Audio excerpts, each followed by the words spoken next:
దేశంలో బుల్లెట్ రైళ్లకు సంబంధించి ప్రధాని మోదీ కీలక హామీ ఇచ్చారు. అహ్మదాబాద్, ముంబై బుల్లెట్ రైలు పనులు శరవేగంగా కొనసాగుతున్నాయని తెలిపారు. ఉత్తర, దక్షిణ, తూర్పు భారత్లకు ఈ రైలు సేవలు విస్తరిస్తామన్నారు. వీటికి సంబంధించిన అధ్యయనం కూడా త్వరలోనే మొదలు కానుందని చెప్పారు. సంకల్ప్ పత్ర పేరిట భాజపా ఎన్నికల మేనిఫెస్టో విడుదల చేసిన అనంతరం ఈ విషయాన్ని వెల్లడించారు.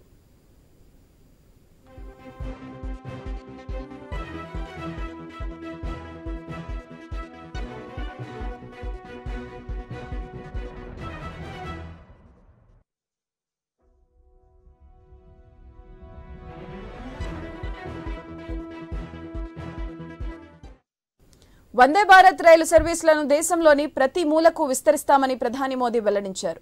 Vande Bharat, sleeper, chair car, metro అనే 3 మోడళ్లలో దేశంలో ఇవి నడవనున్నాయని అన్నారు.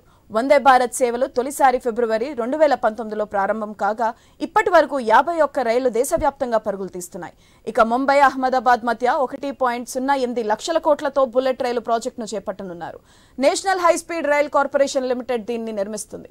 ఇందుకోసం కేంద్ర ప్రభుత్వం NHSRCLకు 10,000 కోట్లను అందిస్తుంది. గుజరాత్, మహారాష్ట్రలు 5,000 కోట్ల చొప్పున చెల్లించనున్నాయి.